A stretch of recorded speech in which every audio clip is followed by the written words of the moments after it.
All right, find me some good players. Living players. Scour the professional ranks. I'm on my way, sir. Oh, and Smithies. You have 24 hours. And so it comes to pass that in less than 24 hours from the time that I've started recording with Al and our special guest co-host tonight, who we will introduce soon, we will have a team of 23 players on the ground, well 22 and one extra as a sub, which I hope is not Kyle Lohman. Will they be the same guys we've had every other week? Will they be ring-ins? Will they be professionals from another league? Probably not either of those last two. But we may see some changes. We predicted some changes in our round 3 wrap-up. So we're about to have a look at the team as it drops and find out just exactly who's been selected. And then we'll give our thoughts on what happens next.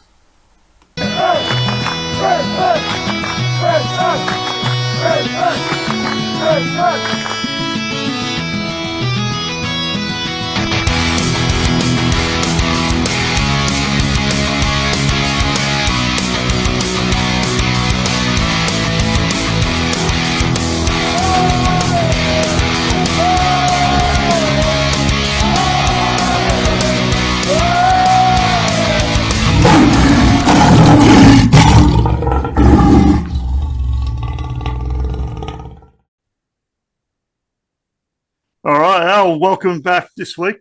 How's your week been? Yeah, pretty good, mate. Just a bit of work and wrapping up Easter and all that sort of stuff. So pretty casual. How about yourself? Yeah, not too bad. Just, back at work. And I reckon Easter holiday went too long. I got to Sunday night and I was like, I got to Sunday night and I was like, oh, I want to go back to work tomorrow. What? Maybe because I ddn't have any leave.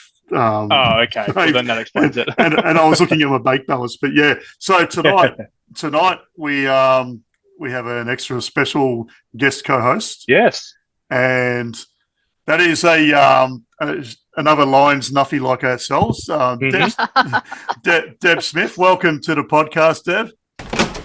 Hey, Smithster. Hello, Smithy, darling. Hello, everyone. Hey, hello, Smithy. Hi, Ash. Hi, Al. Thanks for having me. That's all right. So, pleasure to have you.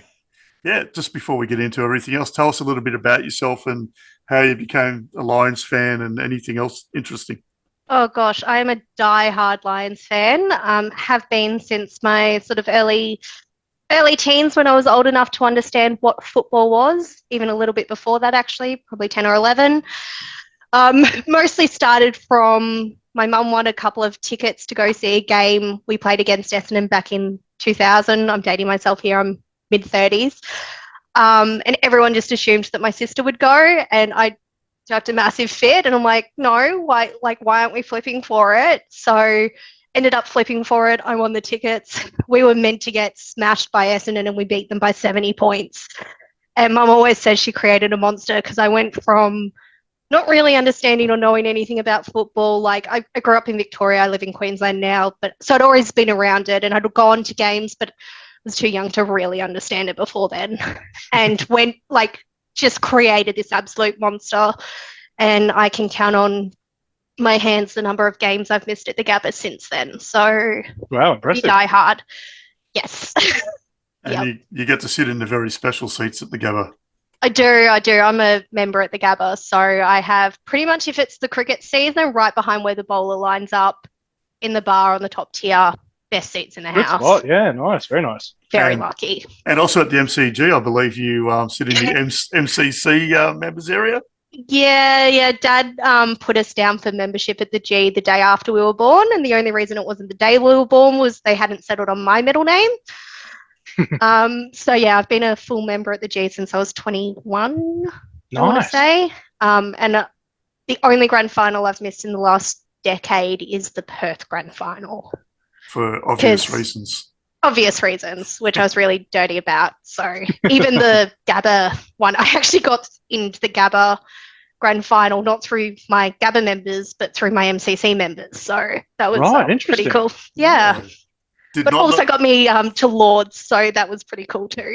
Well, I did not know they were doing that with the Gabba Grand Final, but I'm pretty jealous of you getting into Lords. Yeah, I will get to Lords one day, and I will send you a selfie of myself there. I was holding a very beer. lucky.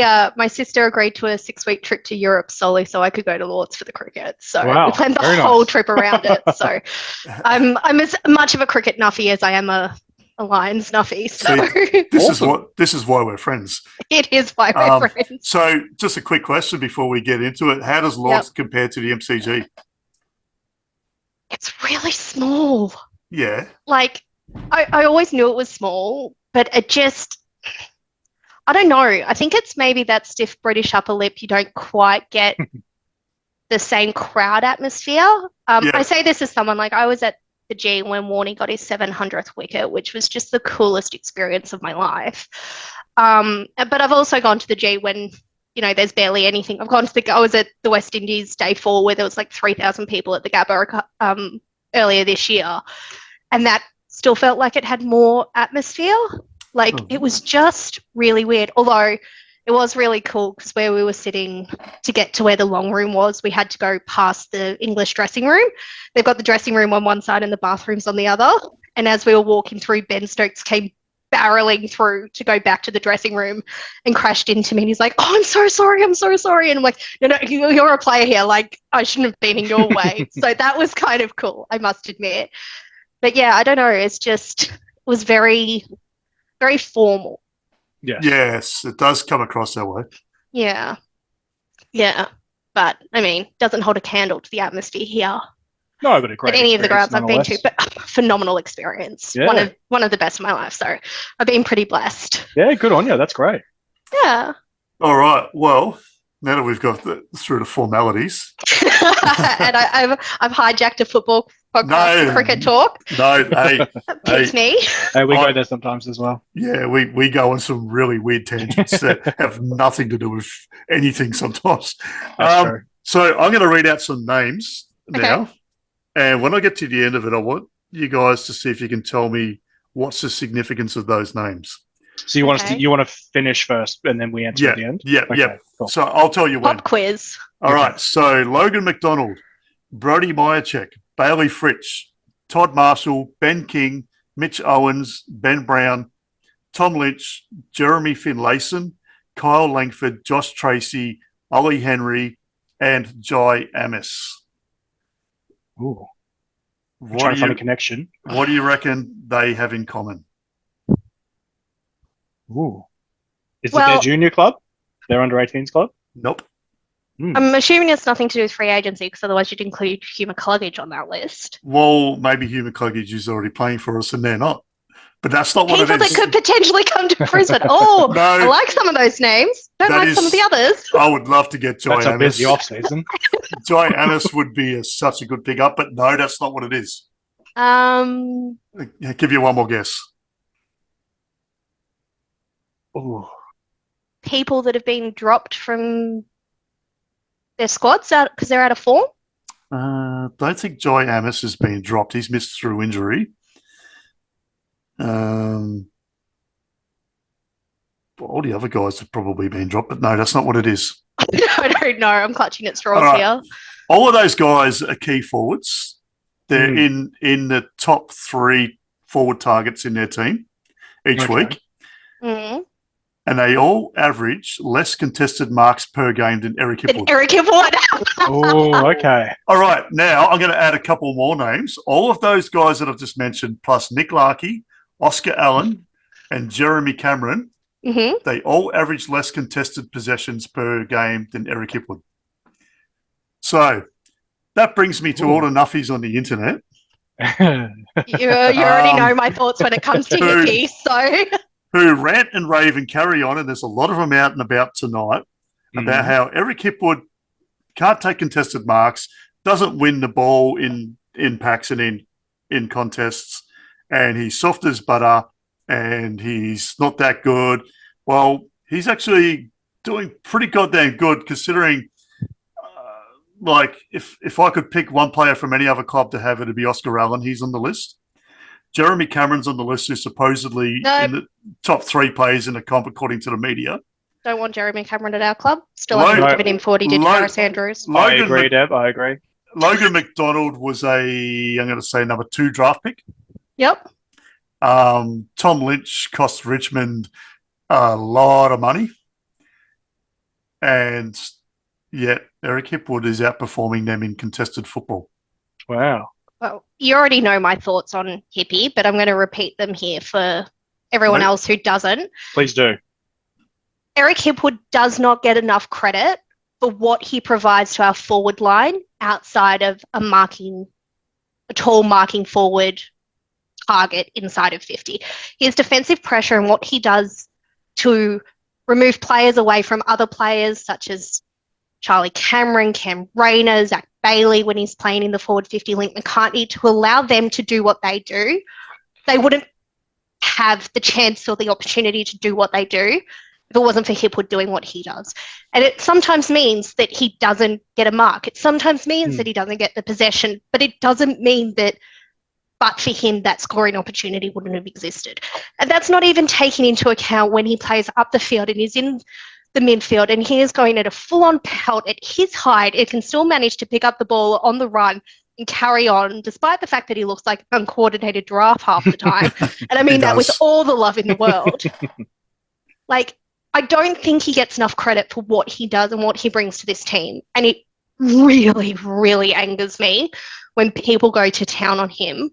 All you have to do is look what happened at this exact time last season. We were 3 games in, we were down, had 2 losses, 1 win. We had that disaster of a game against the Bulldogs at Marvel Stadium, and everyone was calling for Hipwood and Danaher's heads. Yep. Yeah, without Hipwood and Danaher, we wouldn't have made the grand final last year.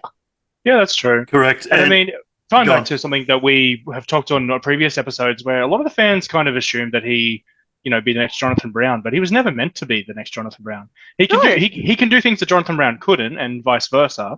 But he's way more athletic than Jonathan Brown was. I'm sorry. In terms of running capacity and all of that sort of stuff. And also, who else is like Jonathan Brown? Like, there is no one player in the AFL at the moment, let alone in the Lions, that does what Jonathan Brown did. There is a reason why he is considered a genuine legend and Hall of Famer of our game. Yeah. Like, if we could just easily replicate that, number one, it'd make for a very, nice. It would be so nice, but that'd make for a really, really boring competition if every team had a Jonathan Brown, because you'd lose so much of the competition. Like, the reason he was so good and he was so special was because he was a generational talent. Yep. And everyone expecting every player to be the next Jonathan, that's just... And something on Jonathan Brown. So I mentioned in, I think it was the previous episode, about giving Eric a run on the wing, because that's where he played all his junior football and was meant to play his senior football, but, which just stuck him down forward and he never got back. Yeah. Jonathan Brown actually won a hell of a lot of media awards one year when he played a lot on the wing. Mm-hmm. Him and Nick Revolt and one other key forward at another club, whose name I can't remember, all played on the... Oh, it might have been Barry Hall maybe, which is probably why I've forgotten who it was. All played on a wing that year and all won a crapload of awards. And it was all something other clubs hadn't really experienced and didn't know how to really juggle a forward that was coming up so much into the midfield. Because you've got like Nick Revolt, for example. You had a guy, actually Matthew Richardson did it as well. Him and Nick Revolt, you had guys who could run like the wind and were about 200 centimetres tall, or near enough to it. So if you were quick enough to run with him, you couldn't outmark him. Mm-hmm. And if you were tall enough to outmark him, you couldn't run with him. Yep.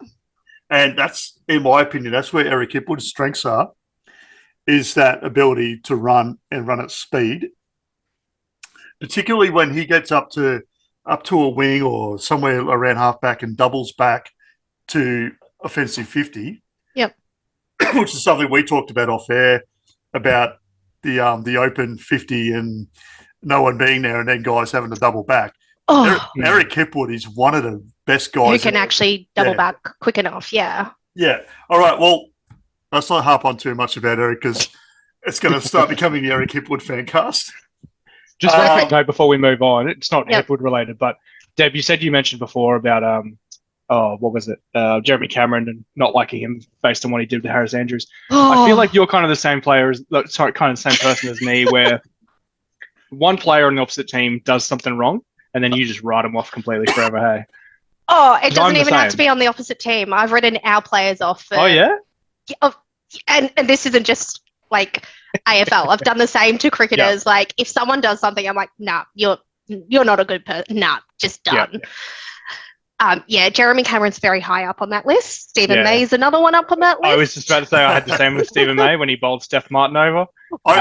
Tom Lynch when he was burying Witherden's head into the turf. Yeah, well, I already hated Lynch before that. I mean, but it's just more of a reason. You've just got to look at his face. He's always got this sour, sad, blank look on his face. Yep. And it is just like, that is the face. It's like a giant Oliver Twist, isn't he? Yeah, well, that's the face of a guy who's spent his whole life being spoon-fed everything by his mummy and then by his private school people. And I know some of us have been to private schools. And I think it's a bit different in an all-girls school to an all-boys school somehow. and then, being like a high draft pick and having everything spoon-fed to him there. Yeah. The guy's never really... And been held accountable. He hasn't really had any life experience outside of his little Mornington Peninsula, Sorrento, Blairgowie, whatever it is, upbringing. But anyway, it's not the Tom Lynch fan cast. He can get stuffed because we hate him. And just back on the Jeremy Cameron thing, I wrote off the Giants for a couple of years because of that incident. Because I love Harris Andrews. I almost would say I consider him a mate from like whenever we get a chance to bump into each other. Massive fan. I'm not quite at paparazzi levels with him, but I think my kids have took their 1000th lifetime photo with him the day after the grand final last year. Harris is keeping count apparently, but so anyway, I love him. He's just such a mature bloke for his age, and he's just so genuinely nice. He is. And he's another guy that just remembers everybody every time. Remembers my kids' names. He remembers how old they are. Makes it so impressive, isn't it? When you think about the sheer amount of people they meet. Yeah, he claims to remember how tall they were last time you saw him. And just put half a hand down. Yeah, he threatens to get the measuring tape out every time he comes across them. But all right, so the reason we are here, though, because, it's becoming the Harris Andrews fan cast now.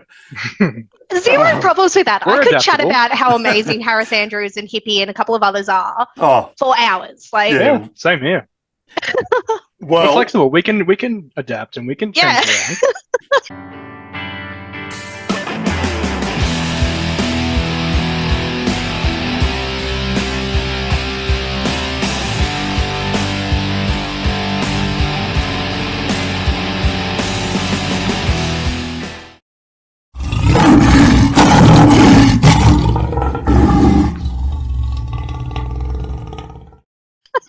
So let's get to the team and the two ins this week.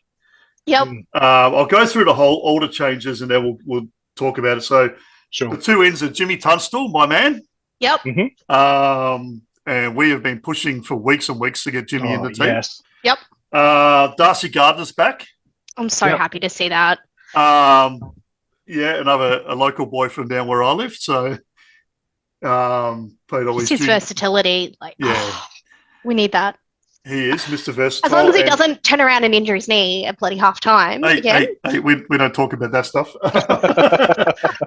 And the outs are Darcy Fort and Devon Robertson, which, for looking on the socials earlier, that's a bit of a controversial one. So named on the bench is Lohman, Archie, McCarthy, Answorth, and Tunstall. So one of those guys will be the sub. And I have a sneaking suspicion who that might be. And it better not be who you think it's going to be. Because in my pre-recorded intro, I said it better not be Lohman this week. So, out of those guys, it's actually an interesting call on who will be the sub. So we got Fort, Lyons, and Logan Morris are our emergencies. I know. I saw him on the yeah. plane down, and I Yeah. was so excited. He was in that little clip of Link McCarthy asleep on the plane that Lockie was taking a photo of. He was sitting behind him, and I was like, "Oh." There was also a good would it be if photo he someone debuted? took at the airport of Logan Morris walking in with the boys. So that's reward for his good form, obviously. As it should Definitely. be. He's been kicking some Yeah. absolute goals, and not necessarily bad to have someone knocking on the door. No, well, 7 goals in 2 weeks is a pretty good result for a young Yeah. fella. Yes. Yeah. What that does mean for me, though, is that when I go to Arden Street on Sunday, he's not going to be there. Yes. So, well, He's the world's tiniest violin playing for you. yeah, maybe they will fly him there, but that also means that Cameron Lane's probably going to be our key forward again. So, Well, I mean, we play Friday afternoon, so if he doesn't play, it's Yeah, only an it's hour from Adelaide possible. to Melbourne. Like, they'll Yeah. probably fly out Saturday morning and be there. Yeah, all right. So before we get more into our stuff, I will go into and I've got my old coaching whiteboard here. I've got the magnets and the whiteboard marker. So the ins for North Melbourne are Charlie Condon, who Yes. kicked a couple of goals against us last year, and I don't think he's done anything else in his career. Liam Shields, who I didn't even know he played for North. That's how Neither did I, to be honest. I thought he still played at Hawthorn. Yeah, I knew he was an export, but that was about it. Yeah, that was And a off-season. Hugh Greenwood's also in. The outs are Toby Pink, who's a first-year player. Mm-hmm. Charlie Lazaro, who's probably a second or third-year player. But yeah, the other out is Callum Coleman-Jones, who... Which is a big one for them. His knee, didn't he? Yeah, Achilles, it's listed here.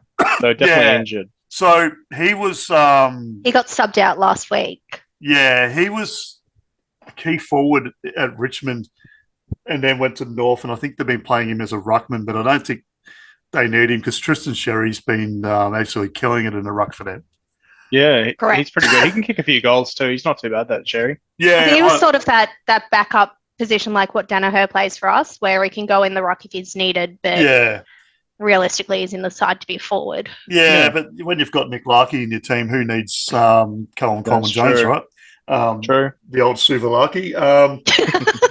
So I'm assuming that's why Fort's out, because I'm sure Fagan wasn't looking on the socials and listening to us and going, well, all the fans think Fort shouldn't have been in the team last week, so I'll take him out. So his press conference, he basically confirmed that he was dropping Fort for this game, which I thought was interesting. Yeah.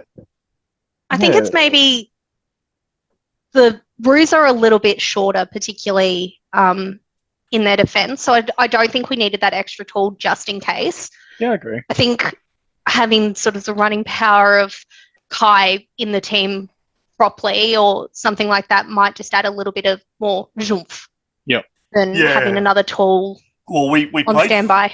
We played Fort in the team against North last year with Hipwood and Danaher and Big O, I believe. Yeah.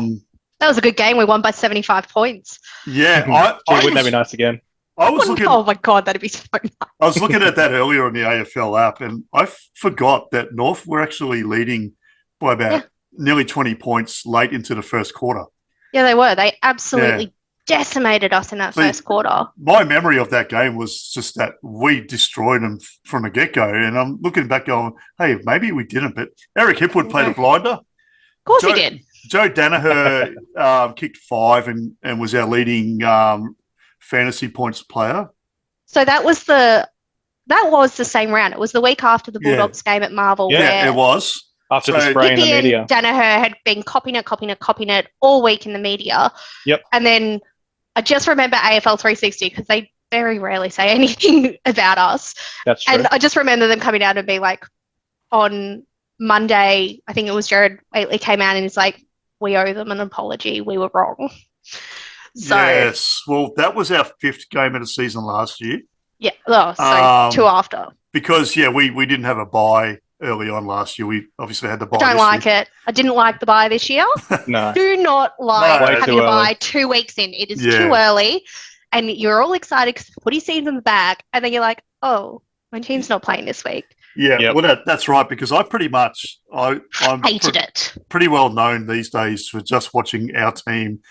And if I'm bored, I might watch whatever's on Sunday afternoon or the Sunday twilight game. I watch other Um, teams when we win. I yeah, don't tend to watch other games if we've lost the first game of the round. Yeah, I'm exactly the same. If it's a Thursday night game we lose, I'm like, I don't want to watch I'm football like, I this don't want to weekend. hear about football for the rest of this weekend. I must admit, I've watched every West Coast Eagles game this year, and that helps me feel like, well, hey, we're not as shit as everyone else says we are.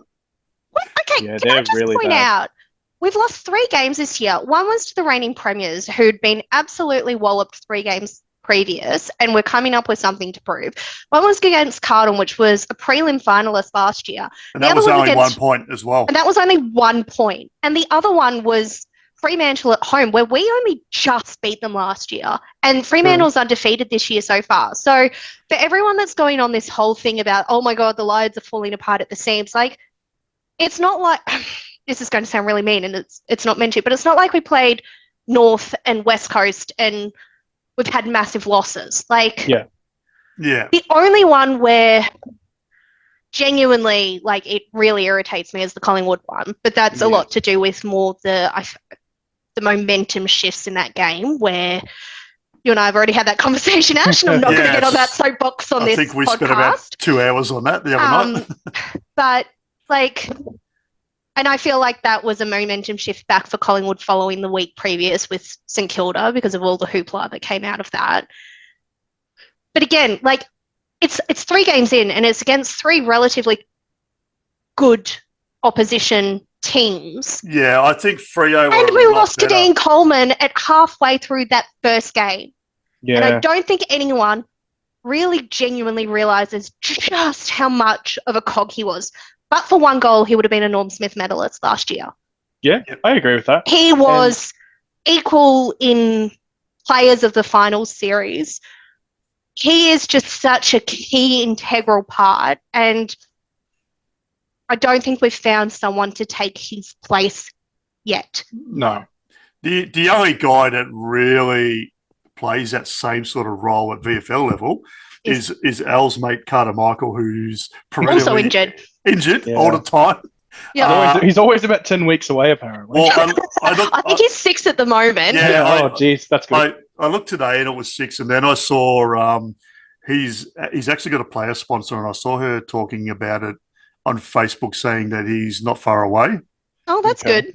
So yeah, and actually, speaking of VFL, a guy who played for our VFL, Nicholas Hayes, I don't recall him playing, but I'm rightfully assured he did, made the Sandful representative team for this weekend too. So, that's exciting. So yeah, more of our. I'm pretty sure he came via our academy, but I could be wrong.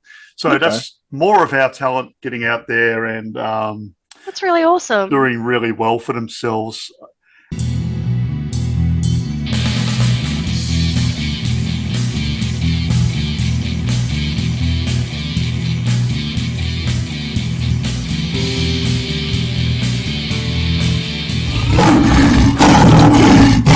All right, we'll go with you first, Al. How do you see this game playing out? Oh, God, I hope we win. Well, obviously. You and us both. Yeah. Like this one and the Eagles won the most this year, I guess. Look, I think we win. I think we win pretty comfortably. As you guys were saying before, there's a lot of parallels where we're at this stage of the year to where we were last year. And even Hipwood getting torn apart in the media and by the fans, that was happening around the exact same time last year. So I think we needed to. I think North Melbourne came at a good time for the team. Yeah. So I'm going to predict it's going to be a win, and I'm going to go with I don't think we're going to blow them off the park, but I think it's not going to be a close win. I think it's probably going to be about 4 goals. Yeah, I'm good with that. Yeah. What about any player predictions? Oh, no injuries, hopefully. Yep. Please. Everything crossed for that. Please. That's you every week. That's me every week. And I think last week was the only time we didn't injure a player because we had McKenna week 2 and then Duday got injured just before the Collingwood game. So Gardner went down in week 2 too. True. Halfway through the game. Well, I haven't said we should leave a guy out to rest him this week. So, and I don't think I said it last week either. So my record of every time I say that, that guy gets injured. Yeah. So we're cancelling. You need that to from stop saying that ever. We're revoking that. yeah, I know. I jinxed my favourite player in the team, Connor McKenna. So, yeah. My player prediction will be, I reckon Hipwood's going to kick 3 goals. Way to steal my player prediction. Sorry, it was the easy one because the exact same thing happened last year, and they both, I mean, him and Danaher last year. Danaher didn't cop as much this time, but they both had blinders after that. I So would I love think to he's see going them to have. get 10 between the two of them. Oh, wouldn't that be beautiful? But I think realistically, 3 is probably a good, healthy number Yeah. for him because he can both of them can get 2 with half a sleep. They could both kick 2 goals. Yeah, I think 3 and more is when they start to have a really good game. Well, I think Joe's averaging around about 2 goals a game since he came to the club. So, Yeah. And everyone Yeah. forgets he played really well against Freo. he did. Like, and this is where it's really frustrating because I think people just get so used to expecting your big men to score 3 or 4 goals every game. And if they don't, they're like, oh my God, it's all falling apart at the seams. Like, it's the end of the world. And I'm like, the beauty about the Lions, and yes, we haven't quite clicked so much this year, but again, it's only 3 games in. We've had one of the shortest pre-seasons of any of the teams bar Collingwood because not only do we play the grand final, but we also played opening round. So our pre-season hasn't been anything like everyone else's. So I'm not even going to touch the other thing that's going on the short pre-season. So I spoke to Jack Payne a couple of weeks ago about that. Yeah. And he actually said, there's something in that. He said, it is. It's huge. Yeah, he goes, and we actually had a conversation about Richmond in 2021 because the grand final was played a lot later in 2020, as you know, you were there. So, and then the next season. I don't like night grand finals. I'm just putting it out there. Ooh, absolutely hate them. Slide in the sand. Well, then the 21 season started on time, and Richmond and Geelong bombed pretty early. And he pointed that out to me. So there's obviously, as he said, there's a bit in that. But it's a huge thing.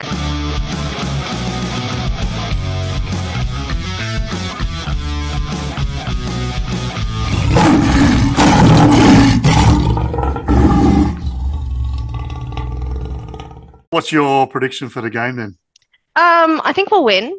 And if we don't, maybe that's where the conversations about what can we do to improve might need to start. I don't think after this week was the point for it. But again, my thoughts on that, so I'm not going to put that on the podcast. I would like to see us win by about 40 points. I think we have. Okay. Well, their defense is quite short. It's lacking. It's definitely lacking. And inexperienced. Yeah. And I feel like we had more inside 50s than Collingwood did last week. And it was some dropped marks, yes. But again, Ashley and I have had that chat about the fact that Hippie was never, that wasn't what he did in junior footy. So I think... We've also had that chat on the pod as well. Yeah, it's... I think we can do it. And I think particularly without having quite so many tall defenders, we might have a little bit more. But when our forward line clicks, it clicks. Yeah, definitely. And the beautiful thing about our forward line is, well, you might shut down Hipwood one week, but you're not necessarily going to shut down Hipwood, Danaher, Charlie, Link, Cam, Zach, all of them at once. And yes, we've been a little bit wonky, but again, same thing as last time. And again, we've had such a disrupted start to the season. And that's a huge part of the buy-in. I hate the buy-in. I'm going to say that over and over again. I really didn't like what they did. And I appreciate that they were trying to do opening round and make it all big in New South Wales and Queensland, but it was really New South Wales because it was Jack done up here. And I can say that because I was at the game. It just felt like a typical first rounder. And again, last year, the first round, we lost by 50 points. Oh, we got smashed. We got absolutely decimated. We still haven't had something like that this year, and nobody was harping on about it last year. So I genuinely think as a team, if it's less than 4 goals, I'll be shocked. If it's a loss, I will be don't talk to me for the next week.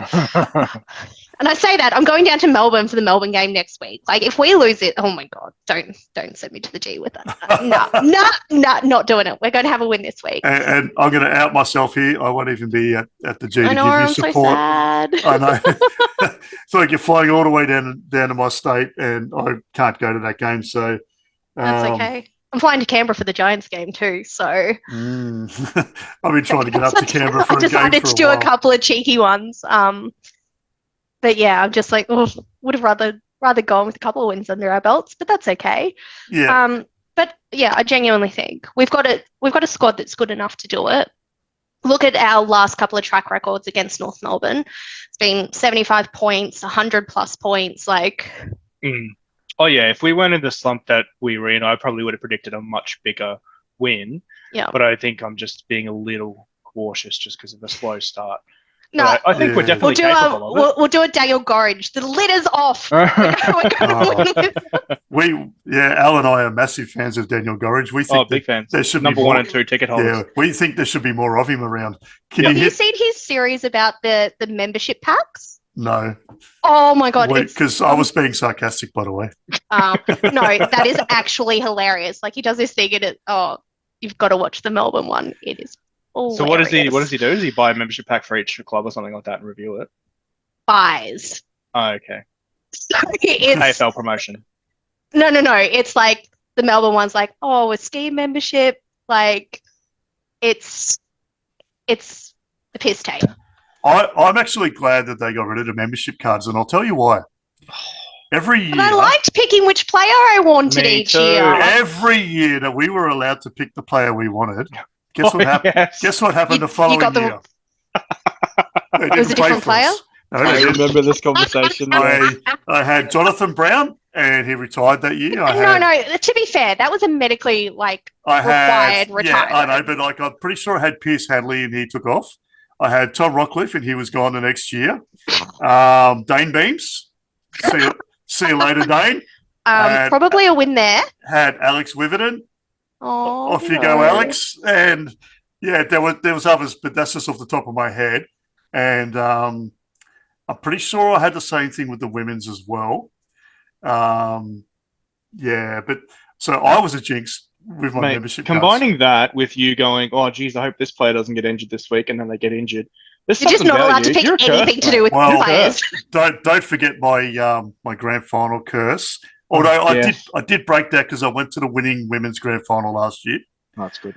But even going back to Fitzroy playing in the pre-season night premierships, I went to a couple of losing grand finals. Yeah. To be fair, the only Lions ones I've gone to are losing. I went to 04 and I went last year. I mean, to be fair, I go to every grand final now, so that's a bit different. But I didn't get to any of the 3 peaks. I was too young. And I finally convinced my mum and dad to let me go down in 04 because my sister went overseas on a school trip. So that was my overseas trip, was going to the grand final. You got to see Lynch's boxing match. Yes, that was fun. I had that work. Was good fun. I had it was just like, no, I'm going. And not one punch connected. Well, I had work commitments, 1, 2, 3. And it was 11 weeks he was suspended for? Oh, ultimate power move. Yeah, 10 or 11 weeks suspension. Just going, nah, I'm done. See ya. Yeah, that's it. Yeah, I mean, he was about 78 years old, but have you seen him recently though? He's in good nick. Did you not see my photo? I got a photo of him, and that was really cool. Well, he was down here for a game that I went to sometime in the last couple of years. Yeah. And he is still a rooster. Oh my God. He could still probably put boots on and... He walked out there like Mark Rasciuto. Who was there? Mark Rasciuto, Jared Healy, and might have been Brandy. And Lynchy just walked up, and I just looked and gone, man, he is one good-looking man. Mm-hmm. And these guys make him look even better. Yep. He's still... He's... Oh, yeah. I reckon he could still probably put on the laces, and if he didn't have to go much outside of the goal square... He'd still be really strong too, I reckon. I went to a curtain raiser a couple of years ago at the Gabba. I think the VFL was playing beforehand. And I was down the bottom, and I was kind of near the players' gate because I wanted to get some signatures for my kids. Yep. And all the young players are running out and all that sort of stuff. And there's all these young kids and, early 20s women flocking around the gate and wanting pictures and all that sort of stuff. And then Lynchy comes around because he was doing the boundary riding, and all these like 50, 60-year-old women run up to the gate for Lynchy, and they go, Lynchy, you haven't aged a day. It was just so funny because it was just like, like the women close to the age of the players, and then it was like those women when he was playing would have been the young women. It's just so great. But he's such a rooster, like you said. He Love is. his faces. He And still so nice. Like, just a genuinely nice bloke. He is, and he's really he's balanced and fair when he's on TV as well. But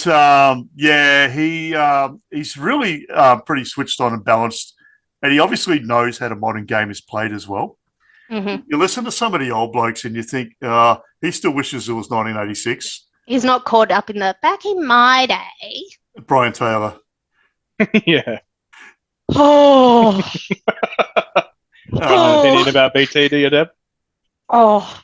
I I was telling Ash, the thing that I found most hilarious was last year he did a Roaming Brian segment, and he went into the rooms and it was Jack Payne and his girlfriend. And obviously Payne is obsessed with aircraft. Yes. Goes and watches it. It's well-known fact amongst any of us who are true Lions fans.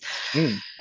His girlfriend's a pilot or training to be a pilot. And they were talking about he was going down to support her or something to do with her flying. And literally had said she's going flying. And then BT's like, oh, so you're going to be flying the aircraft to Jack as those women aren't capable of doing it. Like, it was just so, like, you could see in his mind, like, oh, it has to be Jack that's piloting. Like, there's no way this young girl is. Oh, yeah. And he can never get any of the players' names wrong. He probably walked up to him and called him Jackson Payne.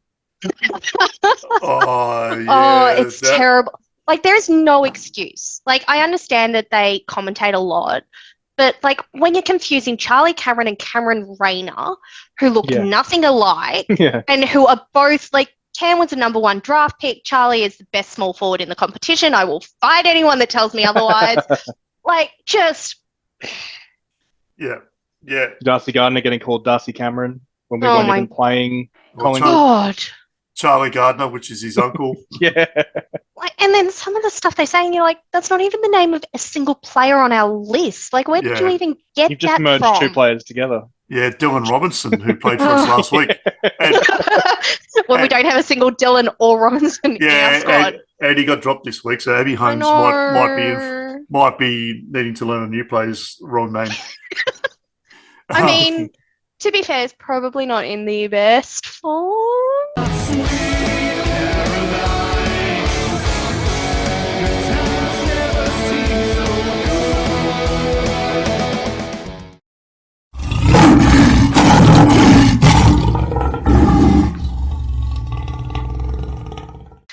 All right, so I'm going to get into my prediction and so forth. Sorry, that's all right. That's what we do here. It is exactly what we do here. So playing at Norwood, I think it's a different sort of dimensions and size to most AFL grounds. Now, if we can get our corridor game going, it's gonna suit us because there's no wings on that oval. Accurate. It's a straight down the middle, go long, kick mark down the middle sort of oval.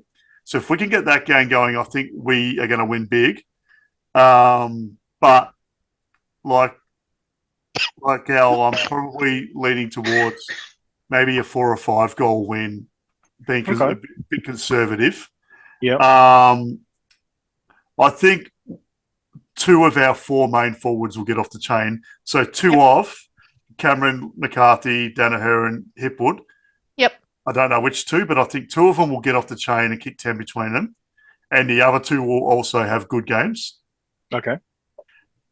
God, I'd love to see Charlie kick a bag.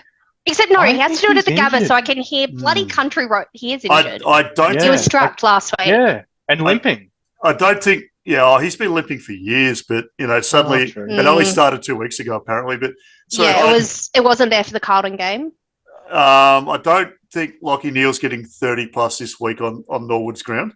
But yeah, and cool. I follow Norwood in the sample, so I've watched a lot of their games on Channel 7, dare I say. Might But be really interesting to see how the wind impacts, because out Mount Barker last true. year, that was a huge impact, particularly in the first half. Like, it was really noticeable one way in the first half, which is why North Melbourne kicked so many in the first quarter and we kicked so many in the second quarter. Mount Barker was out in a much more open space. Norwood's actually in a city area, so it's completely different sort of. But it's still not quite as built up as a typical AFL stadium. So. Oh no, that's right. Yeah. It's certainly, and if you watch some of the social media from today, Bales was particularly talking about, you've got to cricket this way and then the wind will bring it back.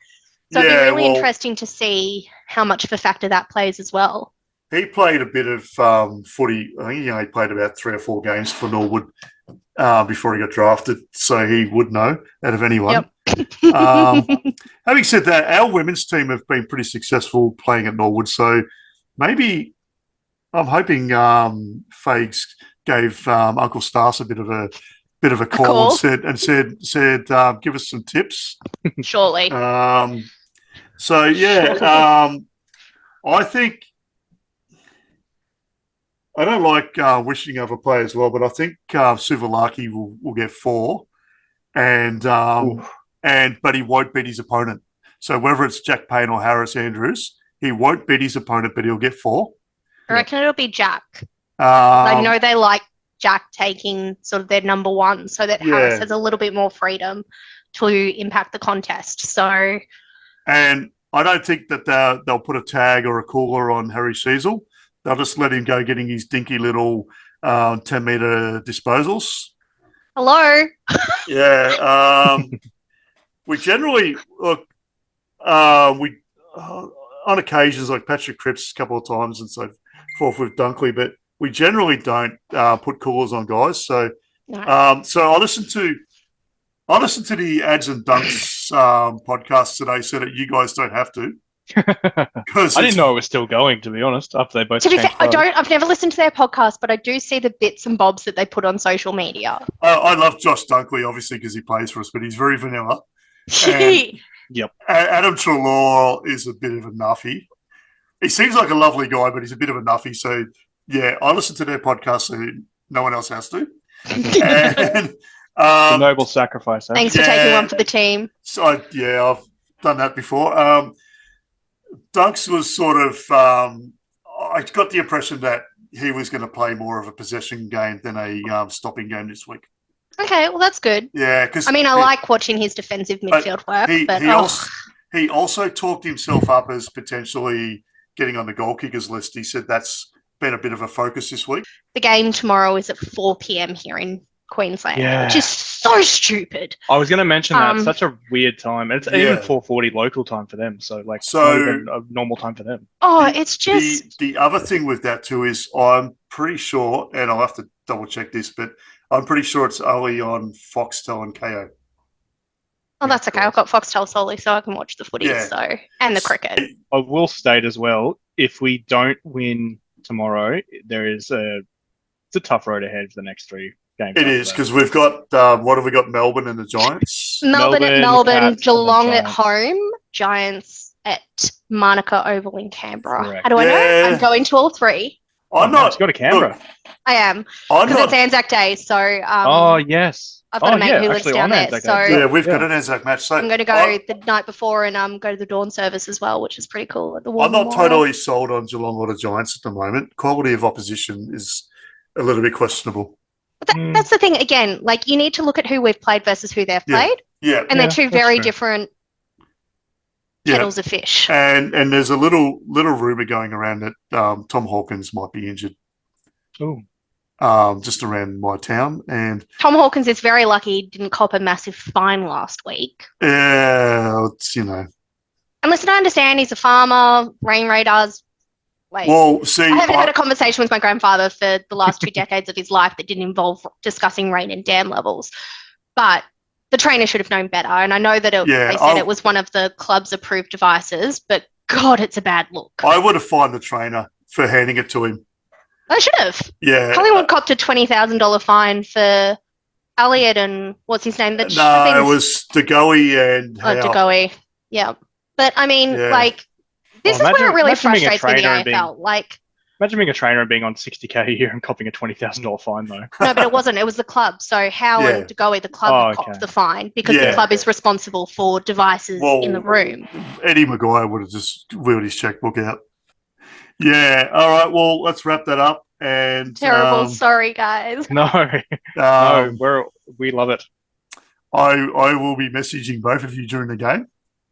Yep. Beauty. And feel free. Yeah, I don't do the whole live tweeting thing that everybody brags about. I just do live messaging. So I try not to. You've seen me in the group. Like I'll post one or two things, and then I am well aware of what I'm like during a game, so I tend to try to avoid anything written that will get me in trouble later. Yeah, I generally don't comment on the game threads anymore that much. It's more about the people than me anyway. So they're so good to read, though. They are so much fun to go back and read. I like reading the ones from 2018 when they wanted Charlie Cameron sacked and they wanted 2019. There was a game where they wanted Lockie Neal traded. Oh, and we're up by 50 thing, points at the time. Everyone just seems to forget, having gone to every game where we're just losing after losing after losing after losing, especially those last 2018 is a really good example where it was such close losses. I'm like, I will take a couple of bad games at the start of the season. We got to the grand final last year. Like, everyone's forgetting that we are the most successful home and away team of any team over the last 5 years. Yes. And I think everyone takes that for granted because there's a lot of fair weather supporters who've jumped onto the Lions bandwagon. And people forget that Chris Fagan, whether you like him, love him, hate him, or whatever, he was the man. He was the man in charge, and people brought so much to this club. People ringing in on Talkback this week saying, "Oh, Fake should be sacked." Well, go off. He should get two more games, and if the club doesn't win both of them, get rid of him. Well, swear to God, if we sack a coach halfway through the season and do to another coach what we did to Vossi, yeah, I don't think we'll be doing that. I think. Still a sore point. Regardless of what anyone's opinion on Fagan is, I think he gets to choose when he goes.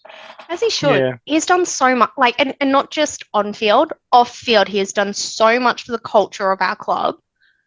It is ridiculous. And the people questioning him, being like, Fags should be sacked. He's never going to be able to bring us to a flag. We were less than a goal off a flag last year. Less than a goal. It's not like we got to the grand final like Sydney did the year before and just absolutely capitulated, and it was...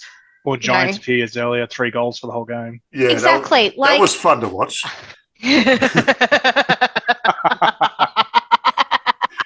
All right, on that note, I'm going to wrap it up because I also have to go for a little bit of a walk. So...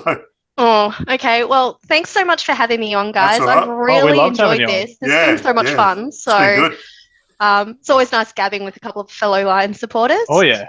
Yep. And as passionate. And you've probably lowered the level of nuffiness tonight. We're pretty big on the nuffiness. So, thanks for coming on, and happy to have you back on anytime. Hopefully tomorrow night to talk about a win. Anytime you want me, happy to do it. This has been, as I said, fun. That could be a 5-hour episode. All right, guys. Well, the game's early enough, so it could be. Yeah, we've got all night, Friday night. That's it. Be better than watching Port play. Ooh, it's true. Tired. She's right, though. All right, let's wrap that up, and have a good night. And okay. You too, guys. I'll talk to you tomorrow. I'll have it all. I'll have it all live in the morning, so make sure you have a listen.